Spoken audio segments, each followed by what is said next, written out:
Janome.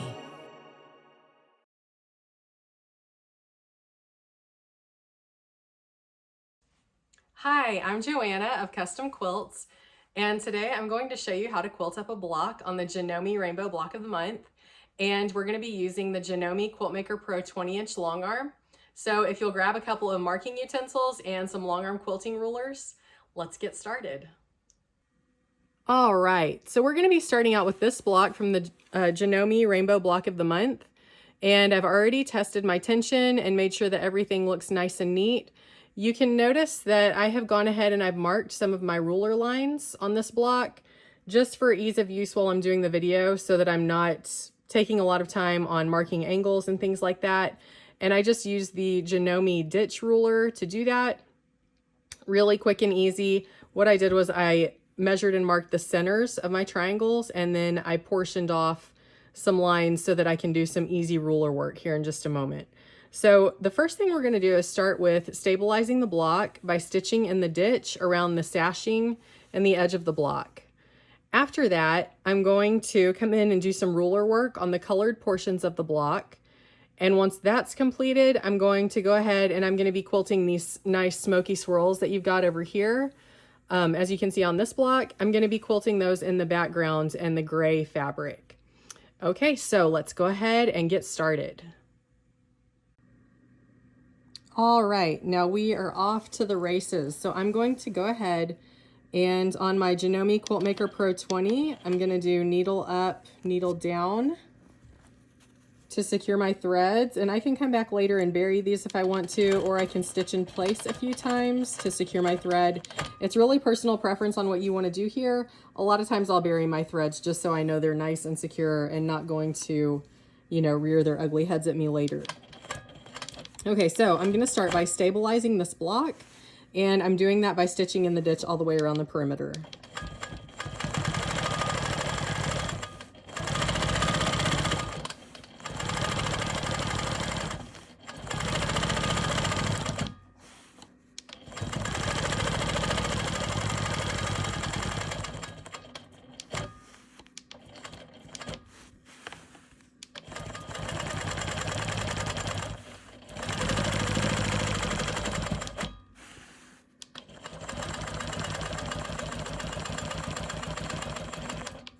It's a good idea to go nice and slow on this part.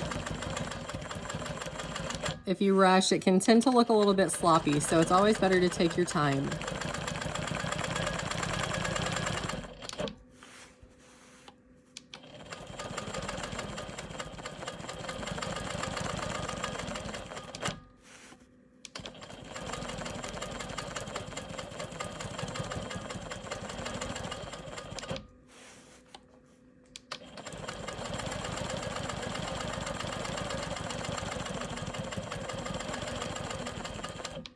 And you can see I have a basting stitch here that I didn't take out. I'm going to leave that just because this is the outer edge of the quilt and I haven't quilted anything on that yet.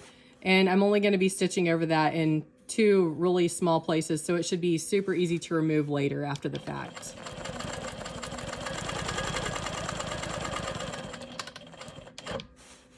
Normally, I would go ahead and make sure that I have all my basting stitches out prior to quilting.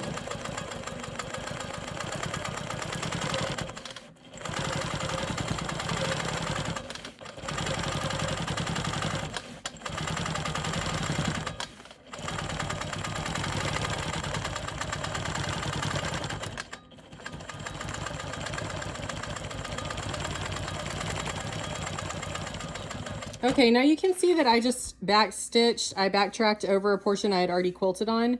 If I would have been really smart and planned a little bit better, I would have started stitching in the ditch here. That way I would end there, you know, coming back around my perimeter, because I need to start quilting around these before I do my ruler work because I'm stabilizing these portions again.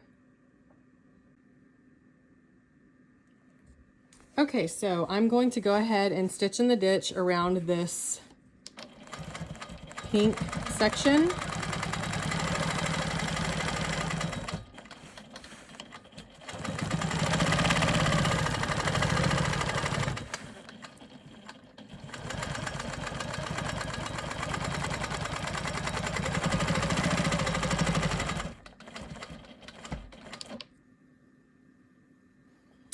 And I'm going to position my ruler so that it's offset about 1/4 of an inch from my mark that I made of where I want my needle to end up.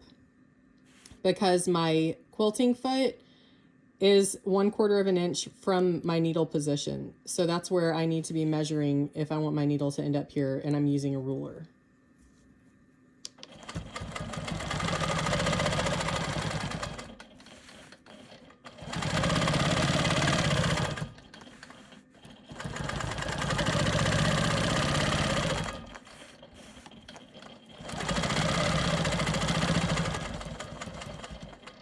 Okay, so I did my little piece of ruler work right here. Now I'm gonna go in and I'm gonna fill this with some free motion.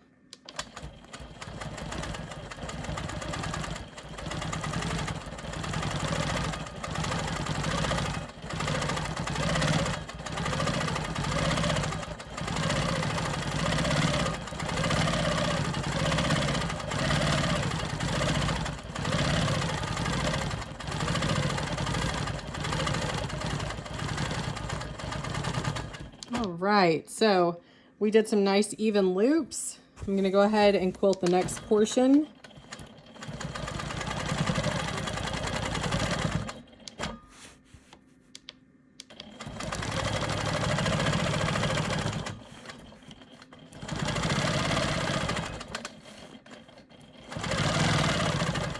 So here I'm laying the foundation of doing the little bit of ruler work, and then I'm gonna go back in and fill this section with pebbles.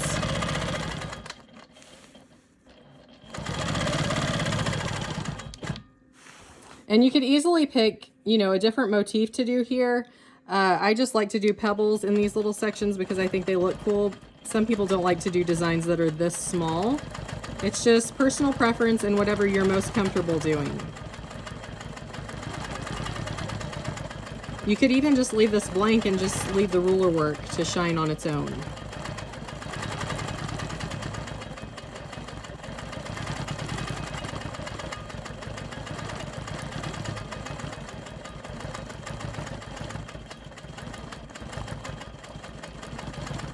Okay, now we're going to move on to the next part.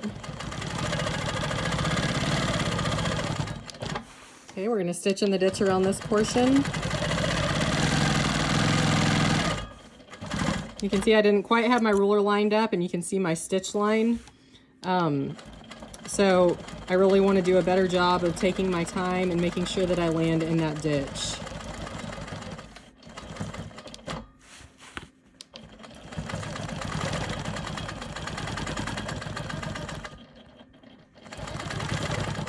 Okay, now I'm going to go ahead and do my ruler work here.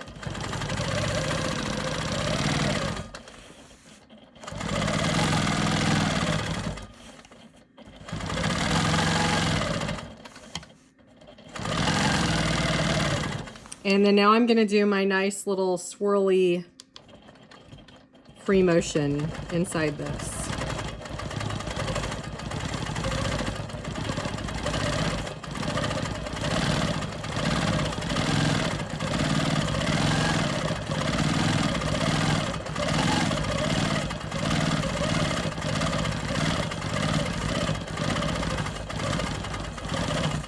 Really, these are more like loops. I don't think those are swirls.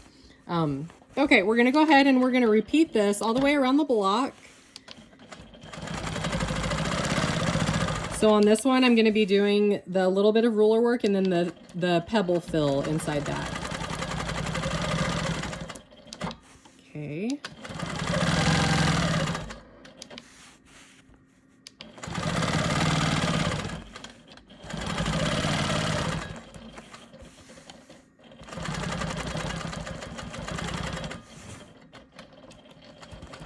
And on this smaller portion, I'm really doing kind of a partial pebble to begin with, because it's a really tiny space to fill. Until we get going. There we go.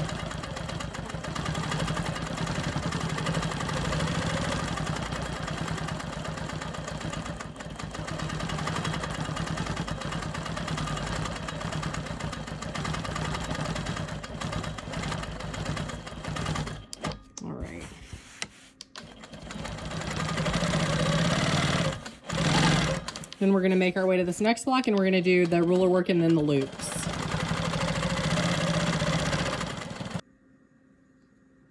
Okay, so we're going to go around and we're going to repeat that on these outside blocks.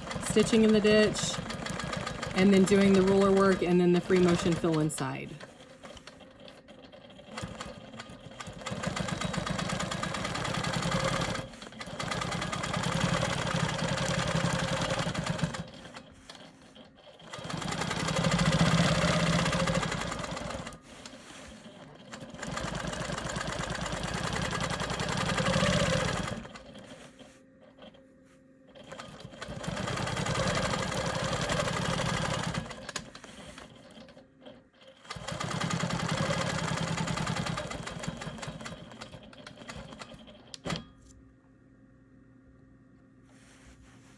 Okay, and now I'm going to do my free motion fill.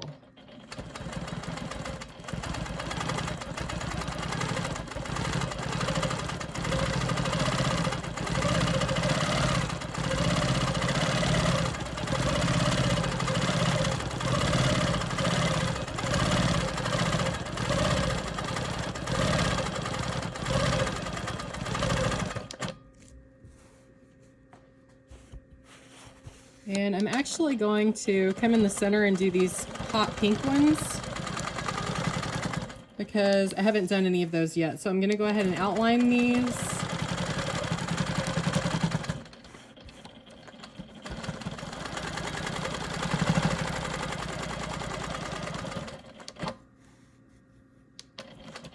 And before I finish this outline right here, I'm going to go ahead and do my inside ruler work, because if I go up, then I'm going to have to backtrack and stitch back down this, and I don't like to backtrack if I don't have to in a quilt. And on these blocks, I'm just doing simple ruler work, no free motion inside. So these will go really fast.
So remember, like I said before, I'm making my ruler offset about 1/4 of an inch from where I want my needle to end up.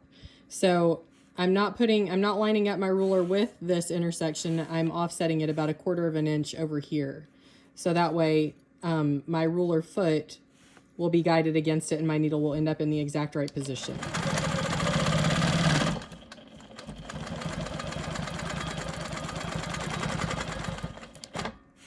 Perfect. Okay, and now I'm going to finish up that quilting on this triangle that I quilted to begin with, and that will put me back in the spot that I need to be to continue quilting. And now I don't have a ton of backtracking because I kind of planned out where I was going and things like that. So that worked out really well. Okay, so we're going to go ahead and finish stitching in the ditch on this guy up here. Okay. Do our ruler work.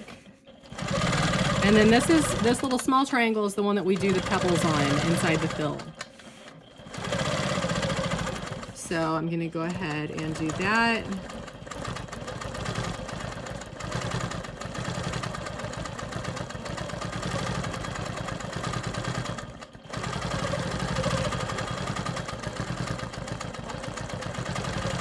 And it's important whenever you're doing this to always be aware of your boundaries.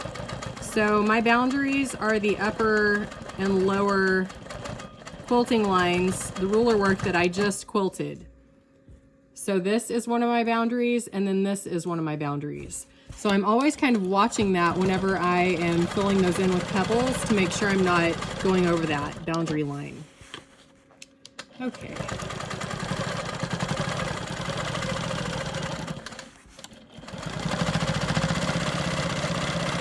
We're almost done with the colorful portions of this block, and then we'll start our free motion on the backgrounds, which is one of my favorite things to do. So much fun. So we're gonna do our free motion loops.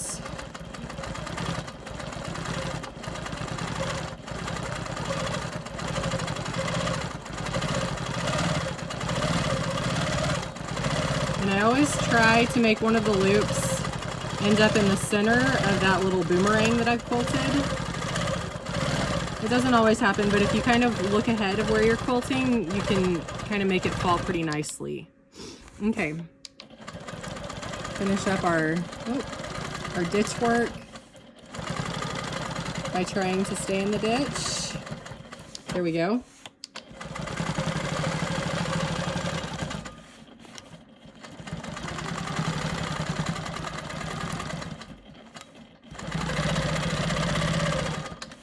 And this is our last colorful triangle to quilt up. We're almost home free. So we're gonna do our little pebble fill here. Nice and neat. So you can see how I'm watching those boundary lines and making sure that I just touch them without going over. I also don't want to undershoot and end up way far away from it. Boom, done. Okay, so now we're done with all of the ruler work and the colorful portions of the block. Now I'm gonna go back and I'm gonna fill in these areas with free motion swirls.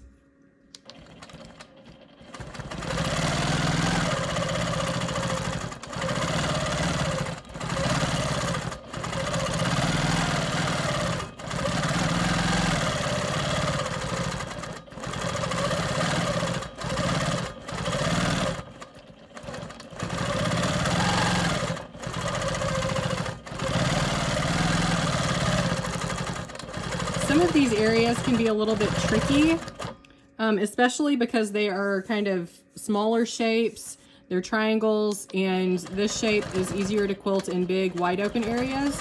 Sometimes you just have to kind of taper it or echo around a couple of times until the space that you have is quilted and filled up. So right now I'm just kind of echoing the shape rather than starting a ton of new swirls. And it still looks great, right? It's still free motion quilting, still fills the space that we need.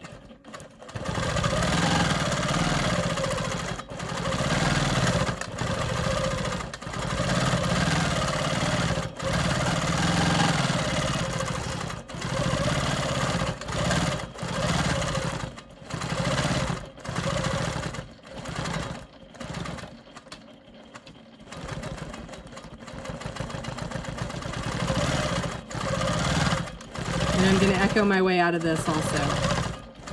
There we go, nice.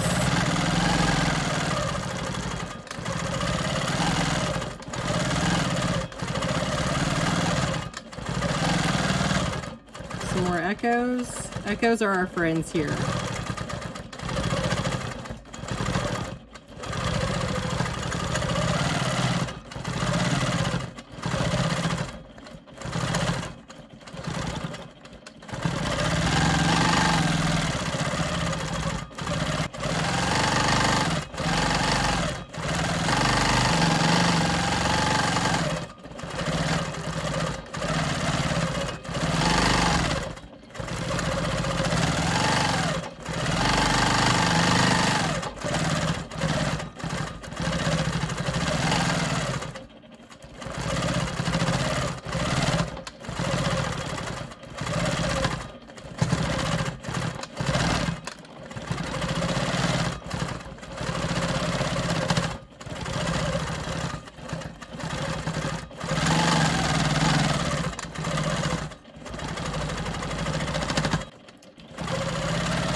off this little section right here.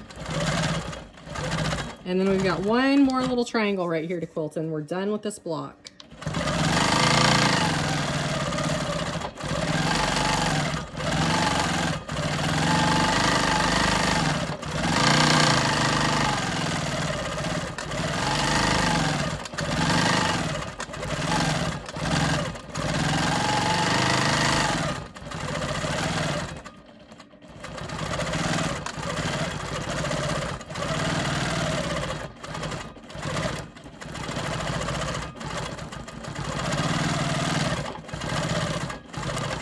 And that is it, my friend. We are done. So I'm going to go ahead and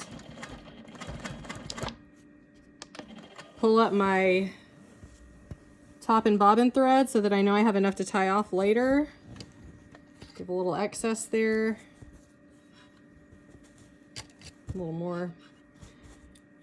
It's always better to have more than enough than not enough, right?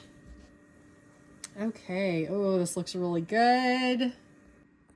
All right, so I'm gonna go ahead and move this out of the way and we can take a look at our finished block. Oh, that turned out really nice. I love how the ruler work turned out. Really subtle with that gray colored thread that we picked. And our little loops turned out good. And then our little pebbles.